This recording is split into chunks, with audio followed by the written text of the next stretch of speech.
చక్కని సీతకి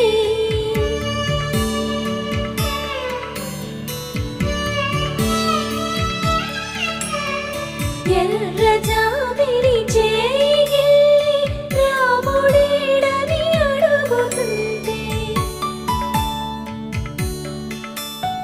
చూడలేదని పెదవి చెప్పే చెప్పలేమని కనులు చెప్పే నల్ల పూసైన